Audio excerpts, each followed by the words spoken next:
जितनी सुरीली गुलशन कुमार की आवाज थी उतनी ही खौफनाक उनकी मौत की कहानी लिखी गई। 12 अगस्त 1997 की तारीख मंगलवार का दिन था। भगवान के भक्ति में लीन रहने वाले 42 साल के गुलशन कुमार पूजा की थाली लेकर अपने घर से लोखंडवाला कॉम्प्लेक्स स्थित शिव पार्वती मंदिर में पूजा करने के लिए निकलते हैं। समय लगभग 10:10 हो रहा था जब सफेद कुर्ता और सफेद सैंडल पहने गुलशन कुमार अपनी मैरून रंग की मारुति एस्टीम से उतरे। सामने शिव मंदिर था। जीतनगर में बने इस मंदिर को गुलशन कुमार ने महंगे टाइल लगवाकर मंदिर को नया बनवाया था, लेकिन कैसेट किंग, भजन सम्राट और टी सीरीज के मालिक जैसे नाम से अपनी पहचान बनाने वाले गुलशन कुमार ने कभी सोचा भी नहीं होगा कि भगवान के दर्शन करने के दौरान उन्हें दर्दनाक मौत की सौगात मिलने वाली है। दरअसल कुछ ऐसे लोग थे जिन्हें गुलशन कुमार की यह आवाज और शोहरत रास नहीं आई और उन्हें मंदिर की सीढ़ियों पर ही 16 गोलियों से भून दिया गया। इसके बाद भगवान की भक्ति में मदमस्त कर देने वाला वो आवाज हमेशा के लिए शांत पड़ गया। दोस्तों, आज की इस सच्ची घटना का उद्देश्य एक क्राइम स्टोरी को डिफाइन करना नहीं, बल्कि आज का ये वीडियो एक ऐसे गायक के लिए समर्पित है जिसके गाने आज भी लोगों को झूमने पर मजबूर कर देते हैं।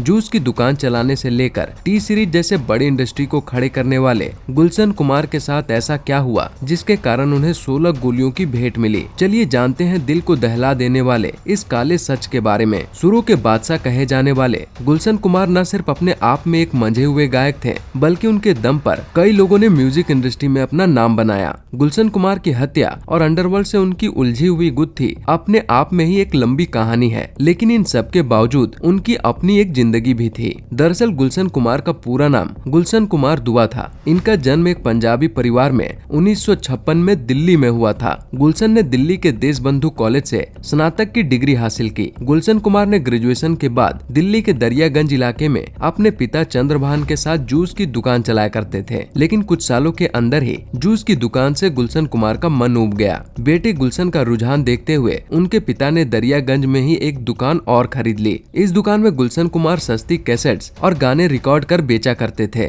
गुलशन कुमार के पास पैसे और सिंगर दोनों की कमी थी, इसलिए उन्होंने अपने स्टूडियो में छोटे छोटे सिंगर से भक्ति गाने की रिकॉर्डिंग करवाते और कैसेट बनाकर बेचने लगे। धीरे धीरे वो खुद भी भक्ति के सुर में ढलते गए और भक्ति सॉन्ग गाना शुरू कर दिया, जिसके बाद उनकी स्टूडियो की पॉपुलैरिटी और कैसेट्स के डिमांड बढ़ने लगे। उन्हें बड़े बड़े फिल्मों के गानों की रिकॉर्डिंग मिलने लगी। उनकी इन्हीं रिकॉर्डिंग स्टूडियो से अनुराधा पौडवाल, कुमार सानू, उदित नारायण, सोनू निगम और बिपिन सचदेवा जैसे जाने माने सिंगर के गाने गुलशन कुमार के स्टूडियो से निकलकर लोगों की जुबान पर गुनगुनाने लगे। दुकान चल पड़ी और यहीं से गुलशन कुमार के करियर ने करवट बदली। कुछ सालों में ही गुलशन कुमार ने सुपर कैसेट्स इंडस्ट्रीज लिमिटेड नाम से अपनी खुद की कंपनी बना ली, बाद में जिसका नाम बदलकर टी सीरीज कर दिया गया। उस समय उनकी पढ़ाई लिखाई और परिवार की स्थिति को देखकर यह अंदाजा नहीं लगाया जा सकता था कि जूस बेचने वाला एक साधारण सा लड़का एक दिन टी सीरीज कंपनी का मालिक बनने वाला है। गुलशन ने अपने बिजनेस को बढ़ता देख मुंबई शिफ्ट होने की सोची। मुंबई आने के बाद गुलशन की किस्मत बदल गई। उन्होंने तकरीबन 15 से ज्यादा फिल्में प्रोड्यूस की, जिनमें एक फिल्म बेवफा सनम को उन्होंने डायरेक्ट भी किया। उनकी पहली प्रोड्यूस की गई फिल्म 1989 में आई लाल दुपट्टा मलमल का था, लेकिन उन्हें असल पहचान साल 1990 में आई फिल्म आशिकी से मिली। 1997 का दौर आते आते गुलशन कुमार की शुरू की गई कंपनी टी सीरीज म्यूजिक और कैसेट के 65% मार्केट पर कब्जा कर चुकी थी, लेकिन शायद गुलशन कुमार और उसके चाहने वाले लोगों को इस बात की खबर नहीं थी कि जल्द ही गुलशन कुमार इस दुनिया को अलविदा कहने वाले हैं। तारीख थी 12 अगस्त 1997। हर दिन सुबह शाम उनका मंदिर जाना उनके डेली रूटीन में शामिल था। चौंकाने वाली बात थी कि उनकी इस डेली रूटीन पर 3 लोग अपनी नजर बनाए हुए थे। गुलशन कुमार को इस बात का अंदाजा तब होता है जब वो 10:40 पर मंदिर से पूजा करके अपने गाड़ी की तरफ वापस आते हैं। अभी उन्होंने अपने कुछ कदम ही बढ़ाए थे कि उनकी कनपट्टी पर एक भारी सा लोहा महसूस होता है। जब वो अपनी नजरें तिरछी करके देखते हैं तो नीली जींस पहना हुआ एक लंबा चौड़ा इंसान रिवॉल्वर ताने उनके पीछे खड़ा था। वो पूछते हैं कि तुम कौन हो? तब दूसरी तरफ से आवाज आता है, बहुत कर ली पूजा, अब ऊपर जाकर करना। इतना कहते ही नीले जींस पहने आदमी ने रिवॉल्वर का ट्रिगर दबा दिया और एक गोली गुलशन कुमार के कान को छूते हुए निकल जाती है और अगले ही पल उनके हाथों से पूजा की थाली के साथ साथ वो भी जमीन जमीन पर गिर पड़ते हैं। गुलशन कुमार फिर भी अपनी पूरी ताकत लगाकर वहाँ से भागने की कोशिश करते हैं। इतने में गुलशन कुमार का ड्राइवर रूपलाल भी अपने मालिक को बचाने के लिए उस मुठभेड़ में शामिल हो जाता है, लेकिन हथियारबंद अपराधी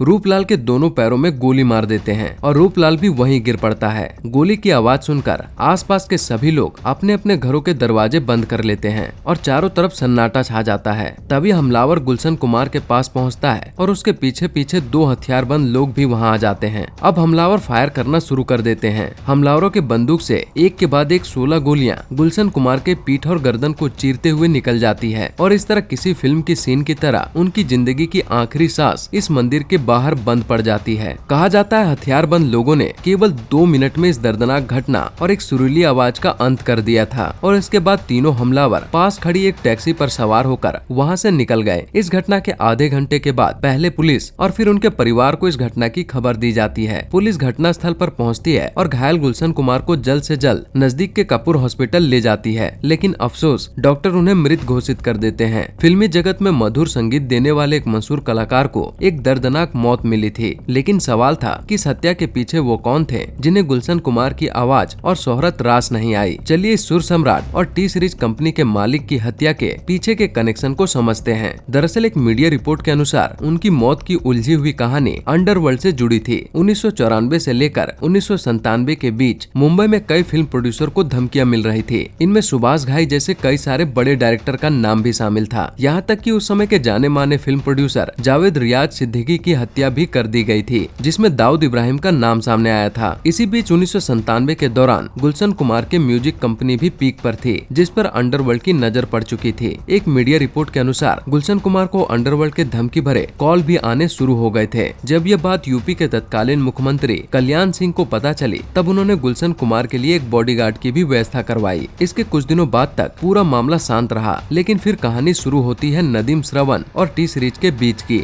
जिसमें एक एल्बम के राइट्स की बड़ी बहस शुरू हो गई थी। उस साल नदीम श्रवण की जोड़ी काफी फेम बटोर रही थी। उस दौरान नदीम सैफी ने एक एल्बम लॉन्च की। इस एल्बम का नाम था हाय अजनबी। इस एल्बम के कुछ गानों को नदीम ने खुद गाया था। नदीम चाहता था कि टी सीरीज इस एल्बम के राइट्स खरीद के इसे प्रमोट करे, क्योंकि उस समय संगीत की दुनिया में टी सीरीज का नाम काफी था। इसलिए नदीम सैफी चाहता था कि उसका यह एल्बम टी सीरीज ही प्रमोट करे, लेकिन गुलशन इस बात के लिए तैयार नहीं हुए। लेकिन नदीम सैफी के बार बार दबाव डालने के बाद टी सीरीज ने राइट खरीद लिए और प्रमोशन के लिए वीडियो भी बनाया। लेकिन गुलशन कुमार की बात सच साबित हो गई और नदीम सैफी का एल्बम फ्लॉप साबित हो गया और नदीम ने इसका दोष गुलशन कुमार पर थोप डाला। नदीम को लगता था कि ठीक से पब्लिसिटी न होने के कारण ही उसकी एल्बम फ्लॉप हुई है। अपनी एल्बम फ्लॉप होने से बौखलाए नदीम ने गुलशन कुमार को देख लेने की धमकी दी। इस घटना के कुछ समय बाद 5 अगस्त 1997 को गुलशन कुमार के पास एक फोन कॉल आता है। दूसरी तरफ से आ रही आवाज अंडरवर्ल्ड डॉन अबू सलीम की आवाज थी। इस कॉल पर सलीम गुलशन से पूछता है कि तुमने नदीम की एल्बम को सही से प्रमोट क्यों नहीं किया। तब गुलशन कुमार ने जवाब दिया कि नदीम की आवाज अच्छी नहीं है, इसलिए एल्बम फ्लॉप हुई। इसके बाद अबू सलीम कहता है, वैष्णो देवी में रोज लंगर खिलाते हो, कुछ हमें भी खिलाओ। और इस तरह सलीम गुलशन कुमार से 10 खोखे यानी 10 करोड़ की मांग करता है। इन धमकियों के बावजूद गुलशन कुमार पुलिस के पास नहीं गए। उनके दोस्तों ने उन्हें पुलिस के पास जाने को कहा, लेकिन उन्हें लगता था कि पुलिस के पास जाने से कोई फायदा नहीं होगा। लेकिन यहाँ गुलशन कुमार गलत थे। 1 महीने पहले ही उस समय के मुंबई के जाने माने फिल्म डायरेक्टर राजीव राय पर हमला हुआ था, लेकिन उन्हें पुलिस प्रोटेक्शन मिली हुई थी, जिसके कारण उनकी जान बच गई। इतना ही नहीं, उससे पहले अबू सलीम ने सुभाष घाई जैसे बड़े डायरेक्टर पर हमले की प्लानिंग भी की थी, लेकिन पुलिस ने उसके लड़कों को पहले ही पकड़ लिया था। इस घटना के बाद इंडियन एक्सप्रेस के एक रिपोर्टर ने अबू सलीम से बात की थी।